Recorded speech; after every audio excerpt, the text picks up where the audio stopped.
Telefonumuza bir SMS gəlir, baxıb görürük ki, əlaqəmiz olmayan hansısa bank bizim adımıza bildiriş göndərib və aldığımız maaşa uyğun kredit ayıra biləcəyini yazıb.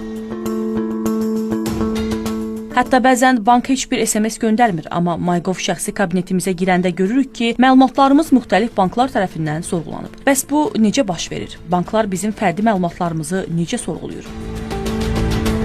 Mütəxəssislər bildirirlər ki, bu Asan Finans platforması əsasında baş verir. Bu platforma biznesmenlərin və vətəndaşların lazım olan informasiyasını əldə etmək üçün yaradılıb. Banklarda bu platforma vasitəsilə müştəridən ərizə istəmədən lazım olan məlumatları yerindəcə əldə etmək imkanı qazanır. Amma fərdi məlumatlar haqqında qanuna əsasən fiziki və hüquqi şəxslər barədə məlumatlar əldə etməzdən əvvəl onlardan razılıq alınmalıdır.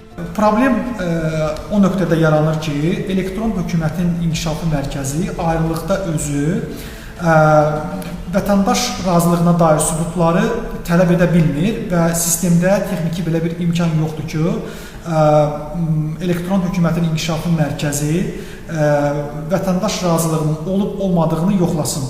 Yəni, qısa desək, bu proses qalır maliyyə xidmətləri göstərən təşkilatların peşəkarlığına və vicdanına. Ekspert bildirir ki, vətəndaşlar fərdi məlumatlarının qorunmasını özləri həyata keçirə bilərlər. MyGov tətbiqi vasitəsilə də qarşısını ala bilərlər və dayandıra bilərlər. Belə ki, tətbiqə daxil olduqdan sonra MyGov tətbiqində sorğulanmış məlumatlar hissəsində həmçinin məlumatların sorğulanması tarixçəsi və təşkilatların adları ilə tanış ola bilərlər. O cümlədən bu cür məlumatların növbəti zaman üçün sorğulanmasını deaktiv edə bilərlər. Məsələ ilə bağlı elektron təhlükəsizlik xidmətindən isə bildirildi ki, vətəndaş məlumatlarının qanunsuz sorğulanması ilə bağlı məhkəməyə müraciət edə və bankdan təzminat tələb edə bilər.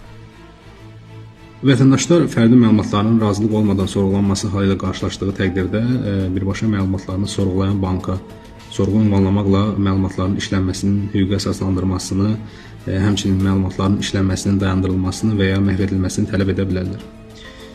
Bundan əlavə vətəndaşlar fərdi məlumatlarının razılıq olmadan sorğulanması halları ilə bağlı Rəqəmsal İnkişaf və Nəqliyyat Nazirliyi yanında elektron təhlükəsizlik xidmətinə şikayət edə bilərlər. Müvafiq şikayətlər tərəfimizdən araşdırılır və qanunvericiliyə uyğun olaraq tədbirlər həyata keçirilir.